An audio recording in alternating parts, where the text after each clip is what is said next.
Ya. Daripada saya simpan deposito dalam bentuk dolar, nanti ton bunganya akan turun terus. Saya beli emas. Didukung lagi apa? Perang. Rusia, Ukraina, Israel, Iran, ya. Hal-hal seperti itu kan. Karena emas ini adalah safe haven. Kalau hari ini you cuma bisa punya penghasilan 5 juta, Iya sih. memang kapasitas you 5 juta. Iya, benar. Lu mau jadi 10 juta, lu tingkatin diri lu tingkatin value lu. Kalau lu mau jalan cepet, lu jalan sendiri. Tapi kalau lu mau jalannya jauh, kuat, lu harus jalan bareng-bareng. Berarti itu adalah investasi terbaik untuk masa depan ya? Bisa dibilang gitu nggak? Investasi terbaik untuk masa depan itu selalu menurut saya adalah leher ke atas. Kalau jago baca grafik aja, tapi kalau nggak sabar, itu menurut saya nggak akan berhasil on the long run. Iya.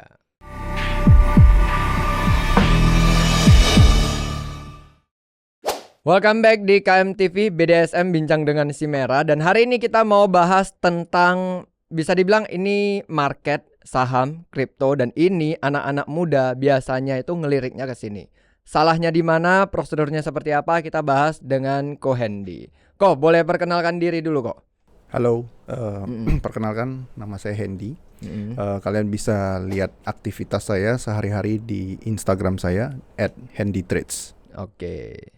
Nah, kita kan ngajak Koko ke sini tuh karena jujur aku belum terlalu percaya dengan yang bisa bilang para pemain saham yang lumayan gede, yang lumayan terkenal gitu kan. Aku prefernya tuh dengan orang-orang yang memang udah pengalaman di bidangnya tapi dia gak terlalu show off. Ya, that's why kita minta Koko ada di sini juga. Dan kita bakal ngobrol banyak tentang dunia market, saham, kripto dan lain-lain. Nah, kita mulai yang pertama itu di awal-awal sebagai orang awam. Aku memposisikan diriku sebagai orang awam nih. Pernah trading tapi ya? Trading mungkin awal-awal COVID pernah. Oh, awal COVID. Awal-awal COVID, tapi mungkin kan aku orangnya panas-panas tuh. Jadi sering dapat nanti loss lagi gitu. Terakhir aku gak main lagi. Cuci tangan ya. Iya, cuci tangan. Aku rasa kayak gitu. Sebenarnya judi gak sih kayak gituan?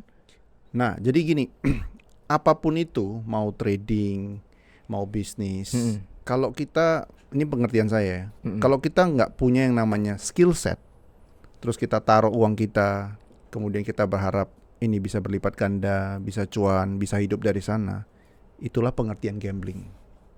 Oh, itu yang dimaksud dengan gambling. Itu pengertian gambling versi aku. Jadi yang jadi masalah sekarang adalah orang ngelihat di kiri kanan, lihat konten, lihat sosmed, ya ada orang bisa menghasilkan dari mana saja, hari ini di kota ini, besok terbang ke sini, ke sana, bisa cuan. Tapi kita itu nggak punya yang namanya skill set, terus kita menganggap pokoknya terjun trading udah pasti bisa cuan, itu namanya gambling. Oh, berarti yang saya aku sebut dengan lakuin gambling. dulu itu adalah gambling. Iya. Cuman berita baiknya adalah Ko Richard di sini bukan Koko sendiri aja. Dulunya aku juga begitu.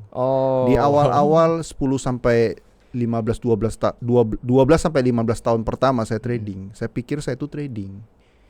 Rupanya sebenarnya saya itu gambling. Jadi itu fase yang semua orang bakal lalui kalau terjun dalam dunia trading, nggak punya yang namanya mungkin mentor yang valid, nggak punya teman komunitas trading yang valid. Itu akan melalui fase seperti itu. Karena kita nggak punya lingkungan yang positif, that's why hari ini saya nggak heran Ko Richard tuh stop trading. Oke. Ini aku baru mulai trading lagi pas di Jakarta baru-baru ini. Aku cari temanku yang member dari grup lain juga, aku minta ajarin gitu. Cuman jujur aku nggak terlalu fokus lagi di hal itu. Cuman pengen belajar, pengen tahu, karena ini bisa dibilang kan kayak uang gampang nggak sih sebenarnya? Uang gampang atau uang sulit itu semua tergantung pemahaman kita, skill set kita. Nah, yang saya maksud dengan skill set di sini adalah pemahaman teknis dan non teknis. Nah, yang dimaksud dengan pemahaman teknis itu apa? Yang dimaksud dengan pemahaman teknis itu adalah kemampuan kita membaca atau punya pengertian segala sesuatu yang berkaitan dengan bidang yang kita mau lakukan. Contohnya trading. Berarti trading itu harus bisa baca chart. Contohnya kapan dia naik, kapan dia mau balik turun dan lain-lain, risk manajemennya, itu kemampuan teknis.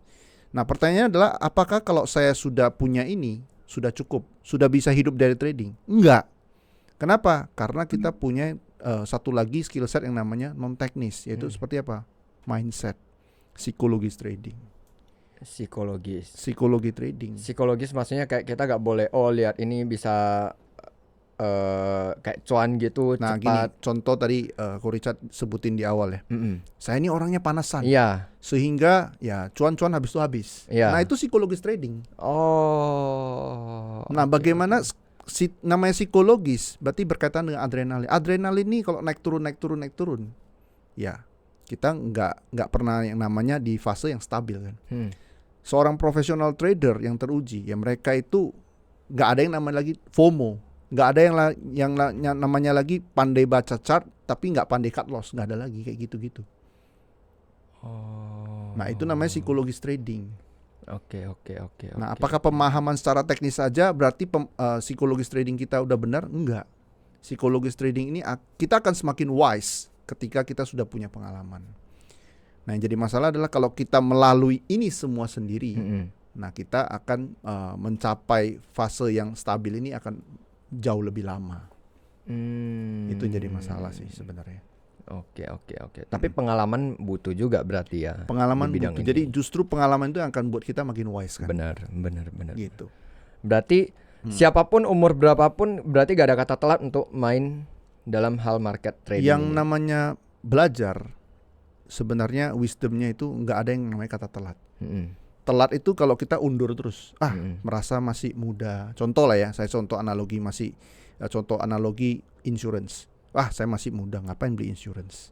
Oh iya. 10 tahun, 20 tahun berselang, kayaknya udah butuh insurance nih. Pada saat itu belum tentu perusahaan insurance butuh kamu. Jadi nggak ada kata telat. Yang penting kita mau mulai sekarang. Makanya ada istilah di e-commerce mulai aja dulu kan. Oke. Itu ada artinya. Oke. Nah, berarti sebagai orang awam nih yang perlu tuh dipelajari kayak kan selain psikologi tadi ya. Apa sih poin utamanya dia harus mulai dulu dari mana sih itu? Nah, untuk teman-teman yang pada saat ini pengen atau mulai ngelirik dunia trading. Nah, sebenarnya itu kan yang saya kadang-kadang prihatin itu adalah kalau saya posisinya orang awam nih, saya menempatkan diri, pokoknya saya lihat kiri kanan, lihat konten, scroll, kalau si ini dia bisa show off, dia bisa flexing, kemudian saya ikut. Nah, itu adalah salah satu masalah menurut saya. Jadi yang benar buat teman-teman menurut saya, kalau teman-teman mau mulai trading, itu ada red flag dan juga ada hal yang wajib kita kalau mau belajar itu harus dua hal ini dipenuhi. Yang pertama adalah kalau kita mau belajar trading, mau otodidak silakan. Tapi otodidak saya sudah jelaskan, pasti makan waktu lebih lama. Ya, kalau kita mau belajar, cari mentor misalkan, ya, atau cari trading buddy istilah saya. Nah, kalau trading buddy itu pastikan si calon mentor atau calon trading buddy itu adalah orang yang trader juga, seorang real trader. Real trader itu artinya orang yang punya akun trading sendiri. Mereka itu juga hidup dari trading. Kenapa harus trader dan hidup dari trading? Nah, pertanyaannya adalah kalau dia bisa trading sendiri, dia masih belum bisa mencukupi kebutuhan hidupnya dari trading, apa yang kita mau pelajari? Apa yang kita bisa expect? Itu yang pertama. Yang kedua adalah kalau di Instagram saya selalu ada share yang namanya before after. Apa itu before after? Contohnya adalah misalkan hari ini ada contoh ya, di depan kita ini ada sponsor Vaseline. Jadi sebelum pakai Vaseline kulit saya gimana? Setelah saya pakai Vaseline kulit saya gimana? Yang artinya apa kalau dikaitkan dengan trading? Yang dikaitkan dengan trading itu adalah kalau saya belajar satu kurikulum trading, sebelum tuh marketnya di sini nih. Ini call-nya naik nih, pakai analisa ini call-nya bakal naik. Nah, setelah itu afternya benar naik nggak? Atau benar turun nggak sesuai analisa nggak? Nah, rekor-rekor ini pelajari dari sosok calon tadi. Kalau kita rasa-rasa udah cocok, wisdomnya juga kena, pengalamannya, kliknya kena, kita cari. Jadi mau belajar dari siapapun, itu sah-sah saja. Yang penting dua tadi. Si calon trading buddy tadi, atau calon mentor trading tadi, hidup dari trading, trader, dan dia itu memang punya pengalaman, kemudian dia itu juga punya kurikulum trading yang bisa dipelajari dan bisa dipraktekkan. Masalahnya banyak mentor-mentor yang memang dia kayaknya bukan karena ngajar, tapi karena member get member ini. Oh, member get member. Artinya Dan bukan kaya dari trading, tapi benar, member get member. benar. Oke. Dan itu banyak banget di luar sana. Betul. Member get member artinya dia kayaknya memang dari situ. Packing serapi mungkin bahwa gue dari trading. Nah itu yang salah, benar kan? Itu yang salah ya. Betul. Dan itu kalau orang awam biasanya sulit detect. Celahnya itu mereka nggak tahu. Karena mungkin mereka rasa udah terlalu percaya dengan hasil yang dia kasih lihat atau gimana sih? Nah jadi gini, dalam dunia apapun yang namanya hasil testimoni doang itu nggak bisa 100% diandalkan. Kenapa? Semua itu bisa skenario. Even hasil aplikasi trading di suatu aplikasi trading sekalipun itu bisa di set. Jadi jangan gampang sama company utamanya itu. Yo jelas. Oh iya. Jadi gini, kayak contohnya satu produk nih. Biar produknya laku, dia perlu apalagi zaman sekarang influencer, ambasador. Ya udah ambasadornya ini dikasih apa? Dikasih tools untuk melakukan itu. Oke, jadi jangan terlalu terpaku dengan hasil trading yang bagus terus. Yang penting ketika kita menilai seseorang adalah ketika dia dalam fase yang surut atau down, wisdomnya apa, mentalitinya seperti apa, itu yang kita harus belajar. Jadi belajar kata Jack Ma bukan hanya dari keberhasilan orang kan, tapi juga dari keterpurukan orang. Benar. Nah itu yang buat kita akan semakin wise. Iya, ya kalau kita mau sharing sama orang keterpurukannya apa, kalau misalnya kita gak sharing, taunya hasilnya bagus-bagus doang, orang bakal tertipu. Menurut aku seperti itu. Betul, makanya pesan kalau boleh berpesan adalah untuk teman-teman yang ada di luar sana, yang pada saat ini misalkan mau mulai trading, jangan silau dengan hasil trading. Si Anu itu dari hari pertama sampai hari ke-10 profit terus misalkan. Nggak ada yang seperti itu. Iya, benar. Too good to be true. Benar. Berarti bisa dibilang main saham ini jangka panjang nggak sih? Nah, jadi ada kata trading, ada satu lagi investing. Nah, kita mau taruh uang kita ini tujuannya apa? Contoh kalau untuk anak saya, ya untuk anak saya kelas 5 SD. Ya trading dia nggak cocok trading, nggak mungkin trading. Jadi kalau ada duit angpaunya sisa, lebih cocoknya apa? Investing. Beli saham-saham yang punya kinerja punya kinerja puluhan tahun bagus, itu investing. Jadi mau harganya gimana pun itu nggak bakal dipanen dalam waktu dekat. Itu investing. Nah kalau trading sendiri kan kita jual beli, trade kan bahasa Inggrisnya trade, jual beli. Artinya belinya nih murah, jualnya lebih tinggi dan sebaliknya. Nah jual beli ini prosesnya lebih aktif daripada investing. Jadi artinya kita akan panen keuntungan dalam jangka waktu yang lebih singkat. Jadi trading itu lebih pada short term, investing itu lebih kepada long term, dan investing yang benar pastinya profit. Kenapa saya katakan demikian? Contoh kita bilang orang tua kita bilang invest apa? Invest emas. Invest emas orang orang tua itu kayak kalau kayak nenek saya, mereka itu bisa beli rumah dari beli apa? Beli emas. Iya, benar. Beli emas. Kenapa? Harga emas tuh naik. Tahun ini apalagi perang dan lain-lain, harga emas tuh naik all time high. Iya. Itu investing, pasti profit. Trading belum tentu. Karena volatilitasnya atau pergerakan itu jangka pendek. Gimana tadi kalau emas naik karena ada antar negara ini perang? Jadi gini, berkaitan dengan situasi sekarang ya.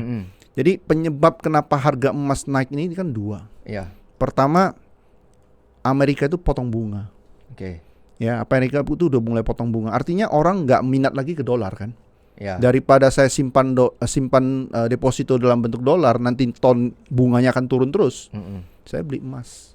Didukung lagi apa? Perang.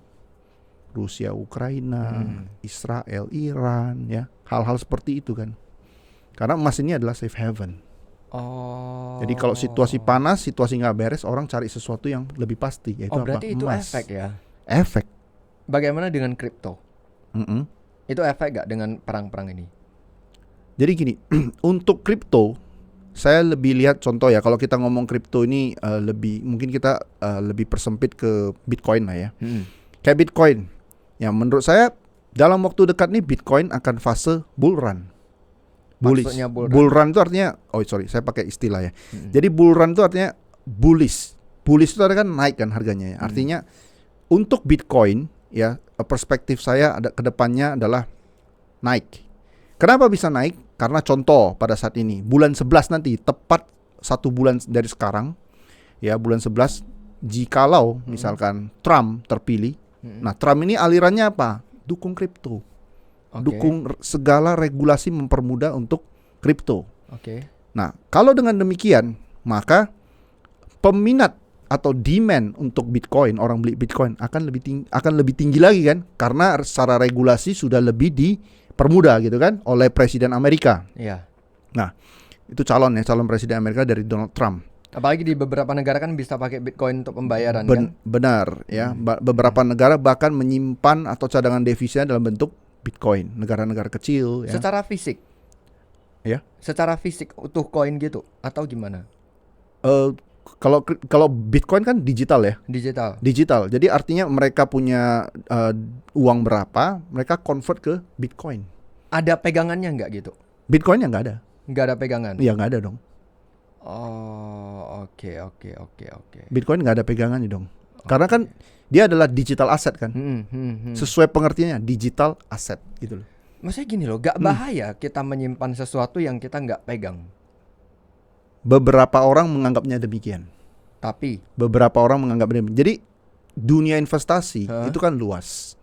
Jadi contohnya tadi ada orang yang saya nggak ada pegangannya nih. Jadi kalau saya mau invest, saya mau yang ada pegangannya. Contohnya apa? Contohnya adalah kalau dulu emas. Ya. Nggak peduli mau beli emas dimanapun. Yang penting ada emasnya. Kemudian sekarang dengan semakin canggihnya zaman, ada yang namanya paper asset. Apa itu paper asset? Saham. Saham itu paper asset. Oke. Nah, warisan dalam bentuk contoh asuransi itu paper asset. Ya kan? Kita beli misalkan kita beli polis, ada uang pertanggungan sekian, kalau kejadian diwariskan ke ahli waris. Nah, bentuknya apa? Apakah memang ada uangnya, ada pegangannya? Nggak ada kan? Nggak ada. Paper asset. Kenapa? Kontrak polis. Nah, balik lagi ke pertanyaan tadi. Bitcoin itu gimana? Kan nggak ada ininya. Nah, pertanyaan sama dengan analogi tadi kan. Kalau kita bisa beli polis asuransi ada ininya kan, itu cuma kertas. Iya. Ya, ini juga sama.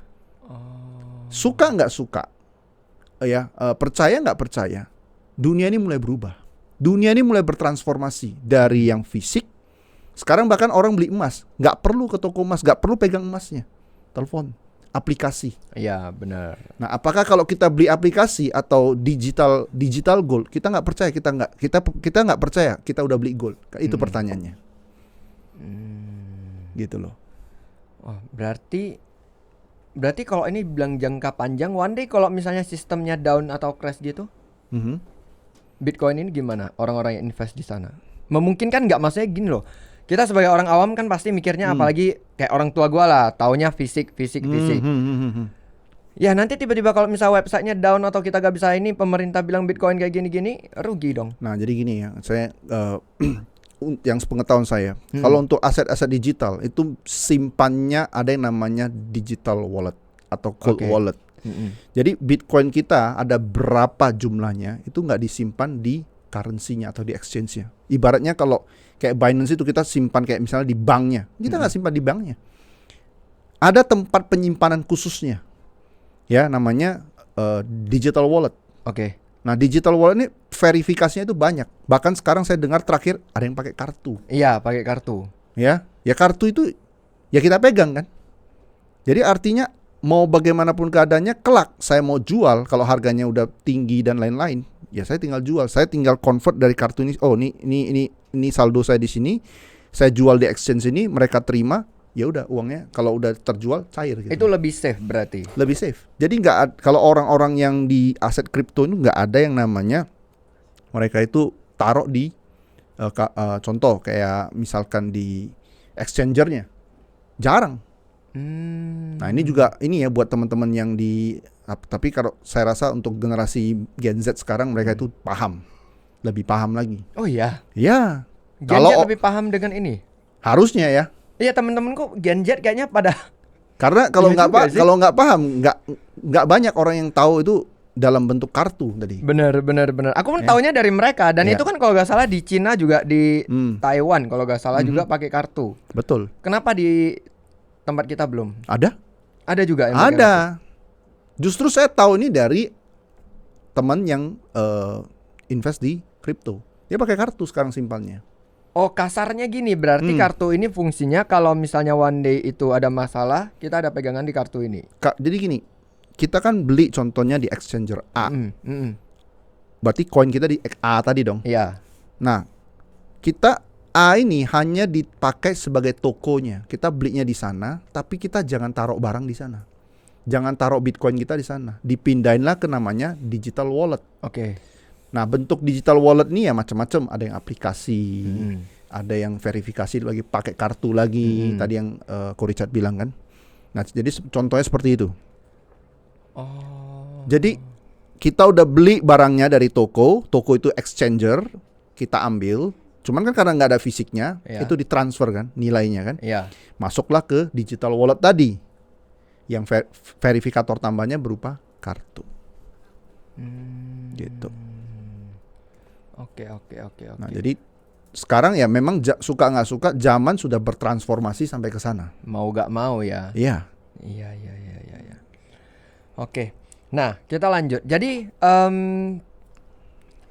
itu tadi pemahaman dasarnya seperti apa dan aku pengen tahu nih. Minimal modal berapa sih untuk main saham? Kalau kripto kan bebas ya. Lu ada berapa, lu bisa masukin berapa. Kalau saham gimana? Saham juga bisa mulai dari even 100.000 kan sekarang. Bisa juga. Iya. Kalau Dan saham kita, ya. Dan kita percayakan ke orang yang handle gitu kan? Oh enggak dong. Jadi? Enggak dong. Kalau saham, jadi mau trading ya, kalau mau trading apapun itu, mau saham, mau kripto, mau forex, commodity, gold, oil dan lain-lain. Jadi masalah itu sebenarnya bukan di modal menurut saya. Karena kenapa? Banyak kok orang mulai modal dari $1.000, $2.000, $5.000, $10.000. Yang jadi masalah adalah endingnya $50.000 habis, $100.000 habis, $200.000 habis, $300.000 habis. Nah, do you think the issue ada di capital? Enggak. The issue adalah di skill set atau di pemahaman. Jadi pertanyaannya mungkin ya menurut saya bukan saya mau mulai itu modalnya berapa, bukan itu. Pertanyaannya adalah kita mau mulai sesuatu, pemahaman kita sudah sejauh mana? Skill set kita udah sejauh mana? Maka investasi terbaik orang bilang itu bukan di kripto, bukan di saham, bukan di forex, tapi investasi di diri sendiri, leher ke atas. Itu dulu, pemahaman dulu. Kita mau mulai suatu bisnis. Contoh, kita banyak kan orang cerita, "Oh, saya mau mulai bisnis nih. Oh, buka kafe keren ya. Join lah, kongsi-kongsi sama si temen atau sama saudara, dia udah berhasil." Kita nggak paham, taruh duit doang. Iya. Nggak sampai 2 tahun, 5 tahun, kafe tutup. Iya. Kenapa? Kita nggak terjun. Kita nggak paham. Benar. Jadi mau di bidang apapun, mau trading, real business, bisnis konvensional, pemahaman, understanding, skill set itu perlu. Oke. Menurut saya. Itu yang salah juga ya sama orang-orang yang Iya. pernah gagal di itu. Karena kebanyakan, apalagi zaman sekarang, orang pengennya cari shortcut. Iya. There's no shortcut. Oke. Shortcut itu justru kita udah punya pengalaman sekian lama, kita udah up and down sekian lama, kita berhasil simplify, itu baru shortcut. That's the real shortcut. Ingat gak ada shortcut. Kemarin aja aku main SE kok. Hah? SE itu investasi yang 2 minggu lalu, 3 minggu lalu itu dia simpan dana 100.000, 3 hari balik modal. Ya sama, kena juga saya. Jadi gini, itu sempat marak ya. Saya kalau Koko mungkin dengarnya dari Bener-bener rame banget loh dengar itu. dari ini ya, dari tim ini. Saya dengarnya dari orang terdekat. Oh iya. Iya, saya bilang ini pasti scam. Rupanya benar. Saya masuk Iya, gak lama scam ya pada scam. akhirnya scam gak bisa buka lagi. Iya, Yang tadinya iya. 10 Website- menit transfer balik Iya. jadi 7 hari. Itu Kurasa pun sekarang gak ada transfer. nggak mungkin ada orang websitenya udah down kan? Iya sih. Ya udah. Oh. Ya udah. Itu termasuk judi gak sih? Hah? Judi gak itu? Ya kalau menurut saya kita judi. Kita judi di sana. Kenapa kita judi? Karena kalau bisnis potensi cuan itu kan bisa calculated. Potensi risk itu kan calculated. Itu real business. Kalau di sini potensi cuan kita apa? Expectation. Wah, ekspektasi. Wah, kita juga dapat. Karena kenapa? Si Anu juga dapat loh. Si Anu juga dapat loh. Si itu juga dapat loh. Masa saya enggak? Ekspektasi. Risknya apa dalam saham sama kripto ini? Risknya Trading ini. kalau kita nggak paham ya, risk kita mulainya 100.000, kita mulai 1 juta, 10 juta, habisnya lebih besar daripada itu bisa. Kalau kita nggak paham apa-apa. Selama kita beli sesuatu yang kita cuman dengar kiri kanan, nyari signal trading, bukan dari diri kita, bukan dari pemahaman kita, habisnya bakal lebih banyak. Ya kan gua gak ngerti. Belajar. Oh. Ada sarananya kan, ada jalurnya kan untuk belajar. Nah, tadi saya sudah mention dua kriteria tadi. Nah, cuman orang kita kan sukanya adalah apa? Lihat si ini berhasil ya, hidupnya cepat berhasil ya, hidupnya sekarang enak ya. Bener. Dulu begini, sekarang lain ya. Nah, itu diikutin. Berarti saham ini beda sama MLM ya? Saham nggak ada kaitan. MLM itu kan cara sebuah perusahaan untuk memasarkan produknya, multi level. Oke. Kalau saham itu kan contoh kalau kayak anak saya nih, kita belikan BCA contohnya. Nah, artinya apa? Artinya adalah dia adalah salah satu owner di BCA. Iya. Secara super retail karena dia belinya kecil-kecil kan. Nah, jadi saham itu apa? Saham itu ya kepemilikan perusahaan. Saya beli saham BCA, berarti saya salah satu owner di BCA. Besar kecilnya itu tergantung seberapa banyak saya beli. Oh, di sini gak ada kayak buyer get buyer gitu, gak ada berarti ya? Nggak ada. Karena jujur aku bingung. Member ya maksudnya. Jadi aku bingungnya gini. Tau lah kalau saham personal masing-masing. Binomo dia arahnya lebih ke adalah cara dia tersendiri. Kripto MLM yang kayak tadi SE itu dia harus ngajak orang baru dapat persen lagi. Semuanya kan investasi. Kedoknya investasi. Kedoknya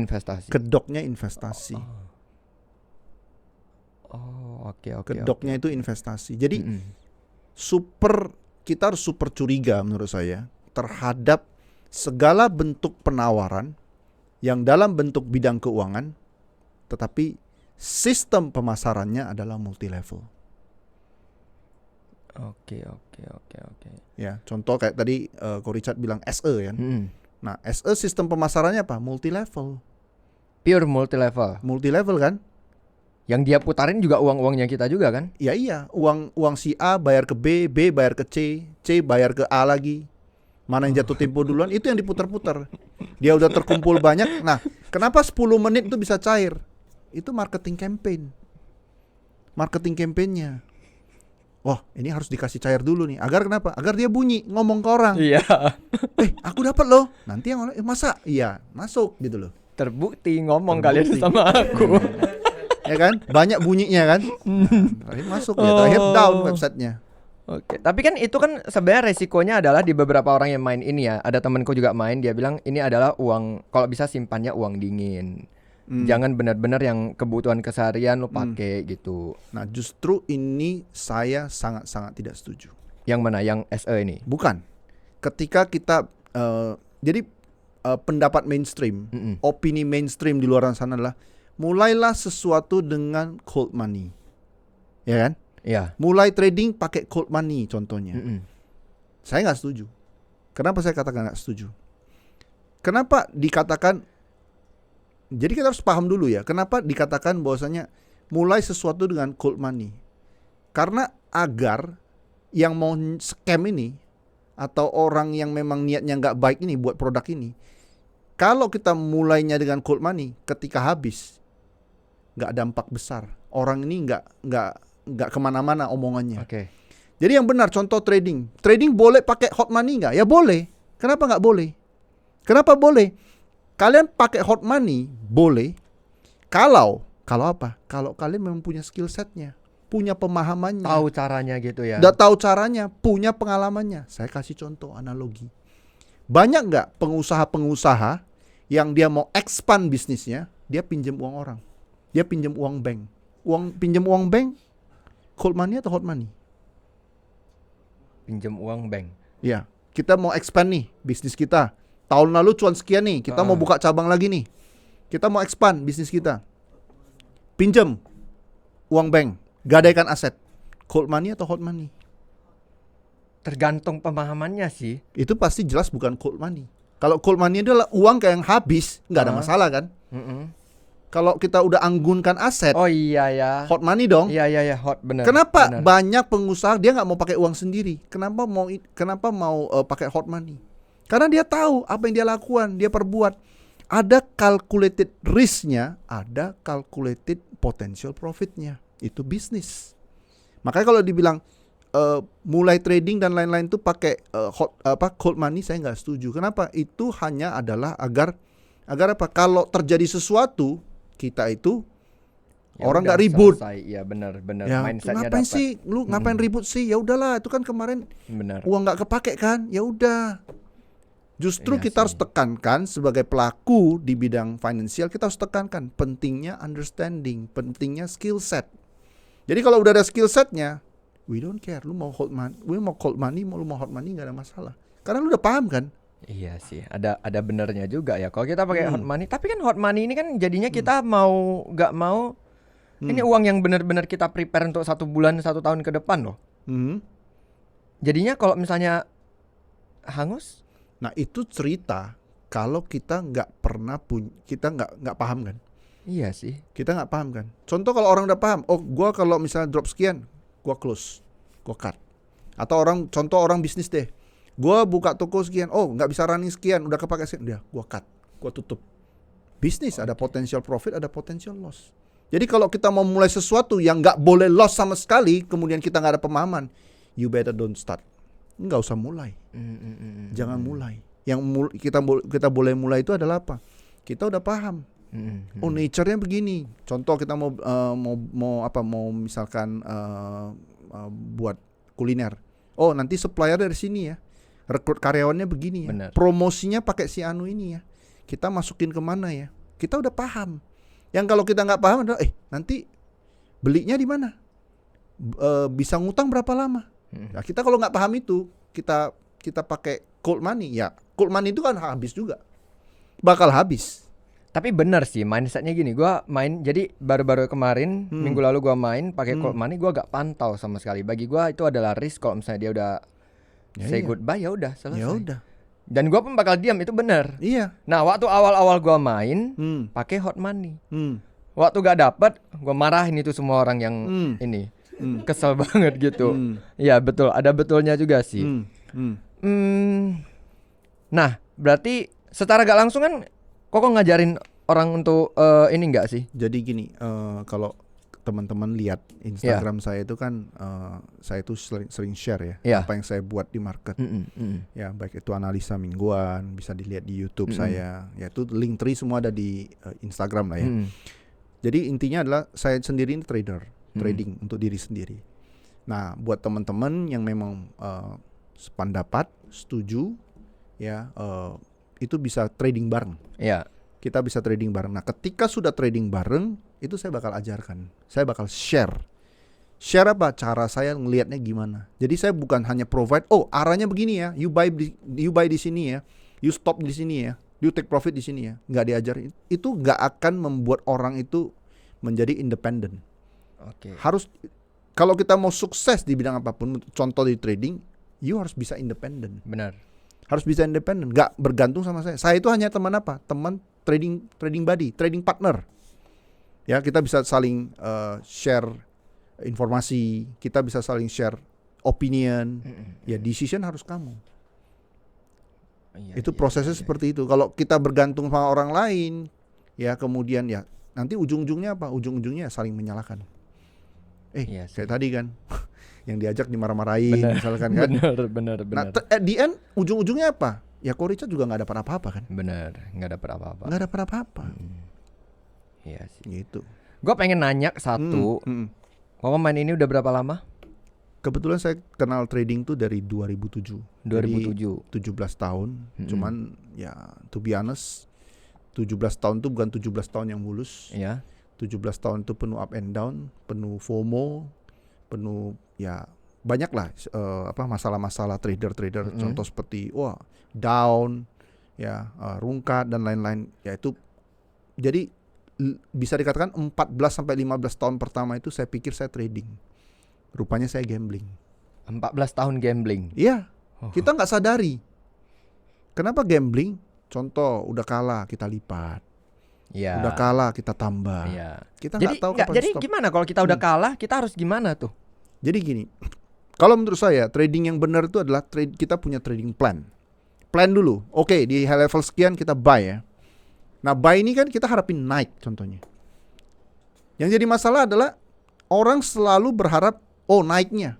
Tapi turunnya, bawahnya ini kita nggak tahu. Kita mau stop di mana? Kita nggak tahu.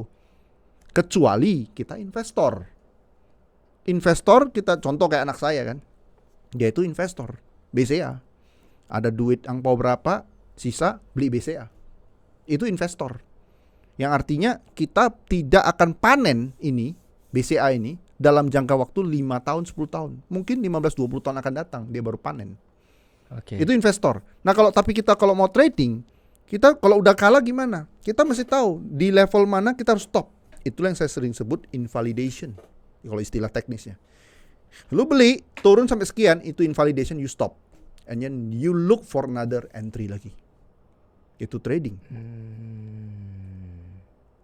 Contoh dulu, Ko Richard, tradingnya apa? Gua mainnya di XRP. Harga terakhir belinya berapa? Waduh, aku lupa. Nggak tahu. Oke, contoh biar gampang deh, karena gua nggak ngikutin XRP. Bitcoin. Gua ada beli Bitcoin di personal account gua 61.600. Itu gua share. 61.600. Nah, di level di bawah 57.000 gua cut. Gua bakal kalau dia udah 70.000, bukan. 61.600 tentu gua harapin dia naik dong. Iya, pasti. Kalau dia drop misalkan ya, invalidation gua di bawah level 57.000, gua cut. Kenapa? Gua nggak mau keseret lebih dalam. Kalau dia memang di bawah 57.000 dia mau naik lagi, gua kan punya trading plan lain lagi, another trading plan, gua re-enter. Itu cara gua untuk proteksi capital. Re-enter maksudnya kita injek lagi? Bukan, kita buy lagi. Contoh ya, misalkan gua mulai $10.000. Ya. Gua beli di 61.600, dia turun ke 57.000, gua rugi sekian. Misalkan gua rugi 5% misalkan. Berarti uang gua tinggal $9.500 dong. Nah, karena gua udah rugi 5%, ada momen berikutnya yang lebih rendah, lebih bagus momennya, harga bisa naik lagi. Gua masih punya 95% dari modal gua kan? Ya. Untuk naik lagi kan? Benar. Yang jadi masalah adalah orang beli, dia turun 10%, 20%. Itu bukan di-cut. Tapi apa? Didoublein. Iya, didoublein. Didoublein lagi. Double. Mudah-mudahan nanti Bitcoinnya naik. Rupa-rupanya, contoh ya, yang kepilih bukan Trump misalkan. Yang kepilih presiden lain. Yang nggak support Bitcoin, yang nggak support kripto misalkan. Harganya anjlok terus. Ujung-ujungnya kita exit plan-nya nanti berharap apa? Berharap dengan doa, ekspektasi. Ya kan? Nah, itu yang jadi masalah orang trading. Yang dipikirkan apa? Naiknya. Kalau kita buy, dia pikirin naiknya. Bawahnya ini dia nggak jaga. Jadi sebelum sampai tahapan profit, tahapan paling penting kalau saya belajar pengalaman adalah have you protected your capital? Lu udah protect capital lu belum? Iya sih. Kalau capital lu nggak ada, harga mau naik, lu udah ketakutan, lu cut loss semua, apa yang mau cuan? Tapi dulu mentor gua bilang gini loh, kalau misalnya lu lossnya 10%, tambahkan dana lu yang ini ke 10%-nya, tutup lagi. Istilah gali lubang tutup lubang. Nah, permasalahannya adalah kalau ini kita analogi ya, Ko Richard ya. Ada nggak orang berutang gali lubang tutup lubang, ujung-ujungnya ketutup semua lubangnya, ada nggak? Ya memang nggak ada sih. Ya udah, that's it. Iya. Gak ada orang yang berutang dengan gali lubang tutup lubang. Iya benar. Orang yang dalam kondisi demikian fokusnya apa? Oh, gue mungkin boleh gali lubang baru, gue tutup dulu nih lubangnya nih. Gue buying time istilahnya. Tapi in the meantime gue buying time, gue harus tingkatin income. Agar apa? Agar semua lubang yang gue gali ini ketutup. That's the real matter. Kita harus bisa tingkatkan income. Itu analogi kalau orang dalam kondisi gali lubang tutup lubang. Yang jadi masalah kan kita kena lingkaran setan. Gali Iya. lagi, tutup lagi, gali lagi, tutup lagi. Ujung-ujungnya nggak kebayar bunganya. Iya, judi namanya, ingat ya. Nah, gua mau lanjut. Hmm. Hal terpuruk Koko selama tadi berapa belas tahun? Sekitar 14-15 tahun Oke, pertama. 14-15 tahun. Yang paling Koko ingat dalam bermain ini itu apa? Jadi kita nggak pernah bisa menang atau nggak pernah bisa balas dendam sama market. Ya. Jadi kalau kita terpuruk atau lost di market, stop. Kita pastinya pengen revenge dong. Secara manusiawi pengen revenge, pengen uang tuh balik. Nah, cara baliknya itu gimana? Adalah upgrade diri. Oke. Bukan dengan melipat, bukan dengan tindakan trading secara impulsif lagi, enggak. Jadi ketika itu yang saya lakukan adalah saya stop, cooling down. Kemudian saya berpikirnya gini ya. Ada satu quotes yang benar-benar saya dengar dari YouTube, benar-benar masuk ke hati dan pikiran saya, alam bawah sadar saya. Jadi bilangnya gini, kalau hari ini you cuma punya income 5 juta, atau ada orang punya income 10 juta, atau ada orang punya income 20 juta, itu artinya adalah memang kapasitas you segitu. Jadi kalau saya kaitkan dengan trading adalah kalau hari ini saya bisa rungkat atau kalau hari ini saya nggak bisa konsisten, memang kapasitas saya segitu. Jadi koreksi ke diri sendiri. Jadi jangan menyalahkan. Bagus. Jangan mencoba balas dendam. Setelah cooling down, saya cari lagi literatur yang make sense, masuk akal. Saya belajar, saya upgrade diri lagi. To make another comeback. Boleh gak gue tanya pernah rugi berapa yang paling diingat? Rugi ya? Bagi saya itu gede. Ya, bagi saya itu gede. Cuman mungkin bagi orang lain ya, karena semua sesuai kapasitas ya. Karena setiap orang itu kan nggak punya keadaannya beda-beda. Iya. Hampir ratusan ribu. Ratusan ribu dolar. Yes. Itu gede banget loh. Yes. Wih. Hampir ya, hampir. 100 ribu dolar berarti, oh iya, ngeri loh. Yes. Dan sekarang pasti udah dapet dong dari itu semua. Nah makanya saya bilang the best revenge itu bukan kita secara impulsif pengen dia duitnya balik, enggak. Cooling down, kemudian belajar lagi, upgrade lagi. Tanpa kita sadari, kita jalani dengan kalau kita udah bisa konsisten aja, kita nggak akan bahkan kita sendiri ya, kita bakal surprise. Kok udah terrecover segini ya, gitu loh. Benar. Ya kan? Karena kita sering dengar kan kisah sukses dimanapun itu, ya tanpa saya sadari akhirnya yang kemarin-kemarin tuh sudah balik. Enggak kok, lu bisa ada pemikiran di mana gue udah rugi ratusan ribu dolar, terus aku harus kuat lagi dan lanjut lagi. Kan kayak kalau aku udah tahu rugi, aku stop. Nah, jadi gini, makanya tadi saya bilang ada satu quotes yang nampar saya. Oke? Ada satu quotes yang nampar saya. Kalau hari ini you cuma bisa punya penghasilan 5 juta, iya sih. Memang kapasitas you 5 juta. Iya, benar. Lu mau jadi 10 juta, lu tingkatin diri lu tingkatin value lu. Value lu apa? Dengar ya semua ya. Okay. Itu aku selalu cantumkan dalam diriku juga ya. Jadi value lu itu apa? Nah, belajar. Maka ketika itu saya terpuruk, saya bukan trading lebih gede lagi, enggak. Bener. Sisa uang yang saya ada di tabungan atau kredit card saya, itu saya pakai untuk invest sama diri sendiri. Wah. Ya karena saya bersyukur juga kan, suka scroll ya, kemudian itu dalam bentuk YouTube short saya dengar itu nampar. Jadi hari ini kalau saya nilai diri sendiri, kalau saya bisa rugi segini ya memang kapasitas saya, kemampuan emosional saya pada saat itu ya memang seperti itu aja. Makanya ini terjadi.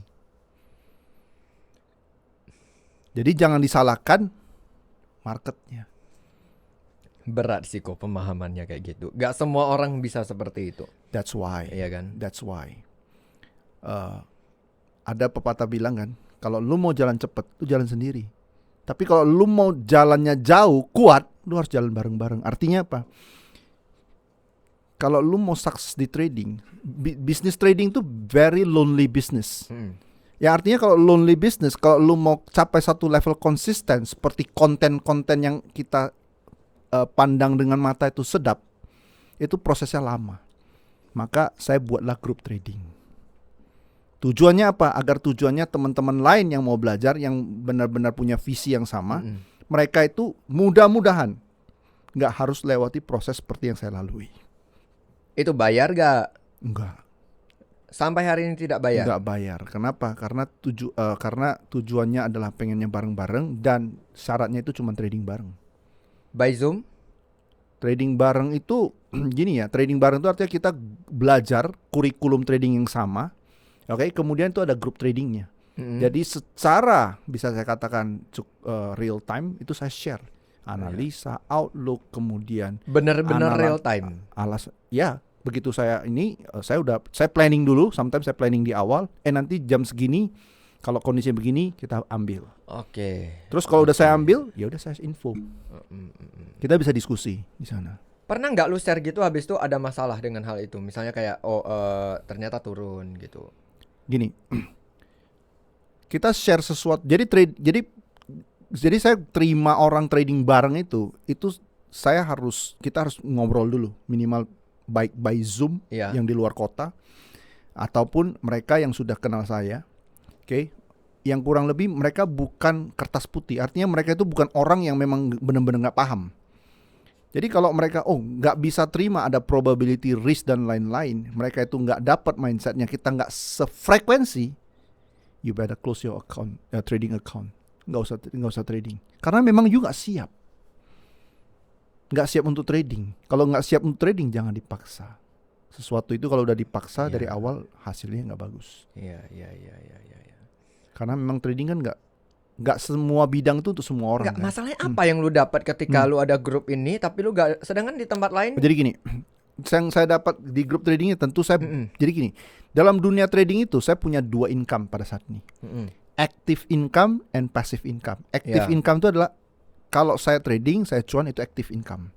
Pertanyaan berikutnya yang saya pikirkan adalah kita ini kan orang, manusia. Sometimes fisik bisa drop, bisa sakit.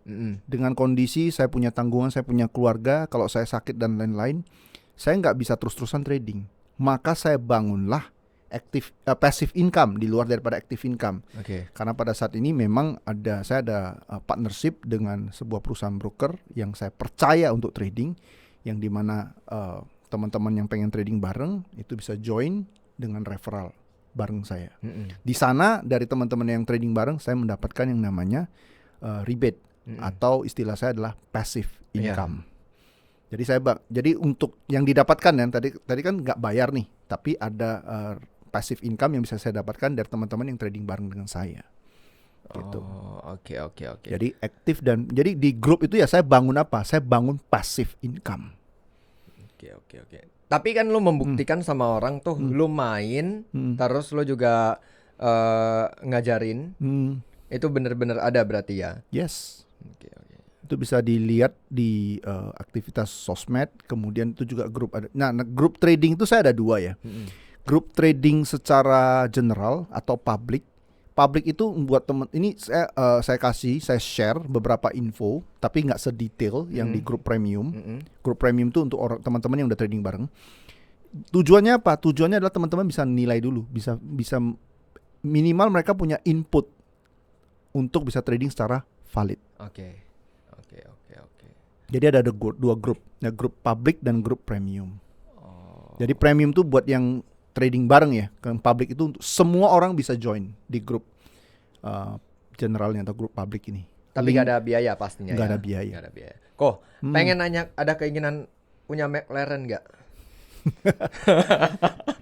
Jadi gini ya, setiap orang itu kan punya visi beda-beda.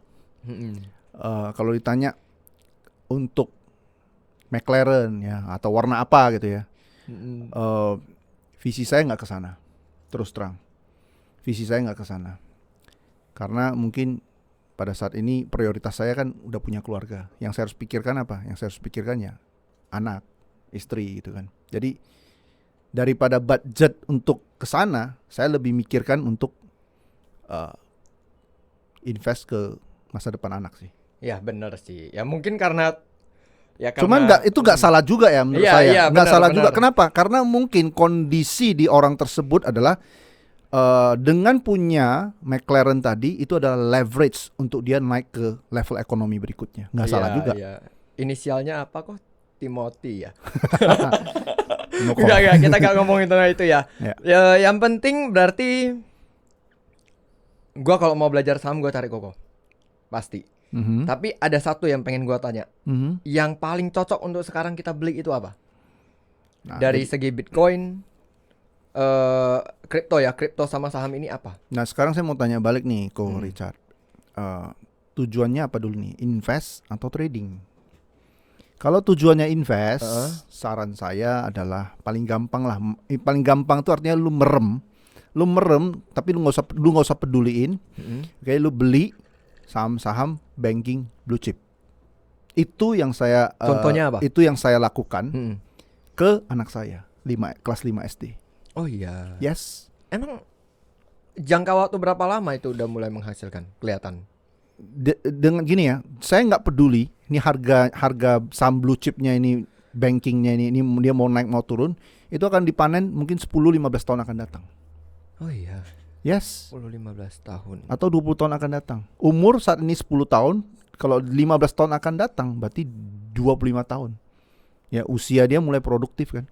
Pada saat ketika itu dia usianya mulai produktif, dia sudah punya ya satu pegangan lah ya, capital ya dalam bentuk simpanan. Kalau dia simpan terus uangnya di bank, itu kan tumbuhnya nggak signifikan. Iya. Tapi kalau di saham-saham blue chip itu it's better dan lebih safe. Dan setiap tahun mereka dapat dividen. Bisa sekali, bisa 2 kali. Oke. Karena kalau di saham seperti itu kan keuntungannya 2, capital gain sama dividen. Itu kalau invest. Yes. Kalau trading. Nah, kalau trading ya itu di trading itu kita belajar apa? Kita belajar menyesuaikan diri sama market. Contoh, saya beli Bitcoin nih. Saya beli Bitcoin tadi saya bilang 61.600. 61.000 lah kita bilang. Di level sekian saya stop. Tapi kalau dia naik saya tahan sampai sekian, 70.000 misalkan. Iya. Ya, saya lakukan seperti itu. Dan ini saya update berkala di grup trading saya. Oke. Nah, jadi kalau ditanya saya pribadi ya saya bullish on Bitcoin, untuk kripto saya bullish. Kemudian saya juga lakukan di anak saya itu ya saham-saham banking yang blue chip. Gitu loh. Yang saya rasa sahamnya semua orang punya rekening banknya. Oke. Berarti itu adalah investasi terbaik untuk masa depan ya? Bisa dibilang gitu nggak? Investasi terbaik untuk masa depan itu selalu menurut saya adalah leher ke atas. Leher ke atas, Leher ke atas. psikologi. Bukan. Skill setnya. Skill. Jadi setelah kita punya skill, kita kan baru bisa pilih kan. Ini benar. Lu mau apa nih? Mau yang ini, mau yang ini, mau yang ini, mau yang ini. Tapi dasar kita pilih dia apa?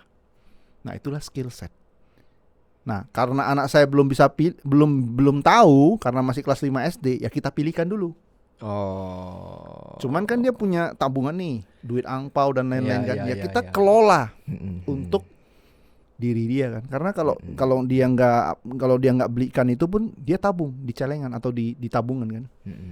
Nah, itu yang saya coba dari awal ke anak saya itu saya wariskan.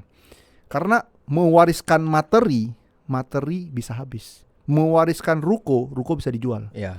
Mewariskan tabungan, cash itu bisa di-spending. Iya. Tapi kalau kita mewariskan suatu ilmu itu nggak ada yang bisa ngambil dari dia lagi. Iya. Benar. Dan dia bisa kembangin. Benar. Nah, yang terakhir nih kok, aku pengen kasih tahu nih, teorinya benar gak? Misalnya aku Apa kan itu? baru mulai nih, 100% dari danaku di kripto, 50%, 25% lagi aku bagi. Jadi 50-50, 25-25. Oke, 25-nya. Maksudnya gimana? Jadi misalnya ada 100% nih. Oke. 100% ini Gua bagi 2. cash. Yang di dalam dana kripto ini. Oke, berarti 100% adalah kripto yang kalau dicairkan gitu ya. Iya. Oke. Terus gua bagi 2, 50-50. 50-nya gua beli ke BTC misalnya. Hmm. Oke. 25 sama 25 gue beli ke koin-koin kecil, koin-koin sampah yang berharap gue bisa naik. Itu teorinya betul atau enggak? Nah, sekali lagi, prinsipnya adalah ketika kita berharap cuan di sesuatu yang dimana dasarnya itu adalah ekspektasi, didominasi ekspektasi, we are gambling actually. Kita itu gambling. Contoh, untuk koin kecil misalkan, koin micin orang bilang. Iya. Nah, koin micin ini kita ngerti nggak proyeknya apa, market cap-nya berapa. Nah, jadi saya juga pernah buka sekelas ya di grup trading saya. Oke, lu orang mau cari, tapi istilah saya bukan koin micin, tapi alternate coin. Jadi alternate coin itu adalah koin di luar BTC, Ethereum, yang dimana mereka punya huge potential. Tapi cara nilainya gimana? Yaitu apa? Lihat market cap-nya. Market cap-nya berapa? Yang kedua adalah lihat ownership-nya. Jadi kalau satu koin ownership-nya itu adalah ada satu orang yang dia ownership-nya itu bisa 5%, blacklist, red flag. Kenapa red flag? Karena kalau dia 5% atau punya 10%, ada satu orang entitas kecil, dia punya entitas retail bisa 5, 10 atau 15%. Artinya uang kita, masa depan uang kita di koin tersebut tergantung sama dia. Iya. Sementara kita nggak kenal dia. Jadi market cap berapa dan ownership, percentage ownership itu penting. Jadi kalau Ko Richard pahami ini, kemudian lihat projectnya seperti apa dan itu make sense, go ahead. Silakan diversifikasi, go ahead. Tapi kalau nggak ada ini, kita cuma dengar kiri kanan, kayaknya koin C ini bagus nih, koin B ini kayaknya bagus nih. Tapi kalau ini kita nggak ada studinya, kalau saya ya jadi Ko Richard, I will forget it. Saya akan lebih mending fokus di hal yang saya tahu. Iya, benar, perdalam di hal yang saya tahu. Benar. Itu kalau saya. Keren sih, ini karena temen gue yang ngajarin aja sih. Jadi kayak gue pengen ya udah coba. Tapi nanti setelah ini gue bakal marahin dia nanti ya. Oke. Intinya itu sih tadi ya, kita harus pemahaman lah. Jadi kita nggak pernah beli kucing dalam karung. Benar sih. Oke, buat kalian teman-teman ada yang mau tanya nggak? Oke, jago analisa grafik. Nah, tadi saya sudah jelaskan skill set dalam trading itu ada 2, skill set teknis dan skill set non teknis.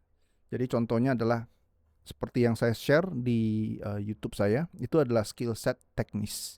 Jadi trading itu tergantung teknis dan non teknis. Kita jago baca grafik pun, tapi sometimes market kasih pergerakan lambat. Memang contoh kita analisa kita mau naik nih, tapi karena kita udah tunggu seminggu 2 minggu dia nggak naik, kita buru-buru, udah kayaknya nggak bisa naik, kita cut.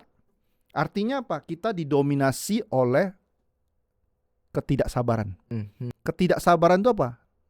Non teknis kan. Jadi menjawab pertanyaan tadi, kalau jago baca grafik aja tapi kalau nggak sabar, itu menurut saya nggak akan berhasil on the long run. Iya. Nggak cukup ya.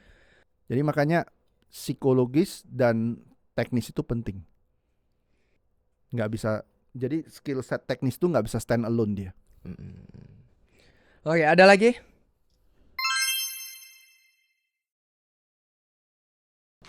Jadi pertanyaan bagus ya, apalagi Gen Z sekarang yang saya lihat rata-rata pengennya itu cepet, instan. Ya. Jadi kalau mau bidang apapun, contohnya seperti trading, ya sebenarnya itu menjanjikan enggak? Nggak menjanjikan, itu semua tergantung understanding kita, pemahaman kita, diri kita. Oke. Nah, kita paham, kita mau terjun trading, kita sudah, pertanyaan pertama adalah seberapa jauh kita paham tentang trading. Yuk kalau terjun trading, hari ini kita punya modal nih, yuk terjun trading. Nah, lu mau beli apa? Oh, gue mau beli pair A nih, instrumen A. Kenapa lu mau beli ini? Lu ada alasan apa? Apa yang lu lihat secara technical, secara fundamental, apa yang lu lihat? Oh, gue dengar kiri kanan sih. Kalau itu, kalau gitu cara kerjanya itu nggak menjanjikan. Oke, so paling benar itu kalau menurut saya adalah invest dulu ke diri sendiri, ke understanding kamu sama bidang yang mau kamu kerjakan. Iya sih. Jadi trading itu nggak hanya menjanjikan ya buat gen Z atau gen Y ataupun milenial ataupun gen alpha, semua menjanjikan, tapi tergantung your understanding. Oke. Ada lagi?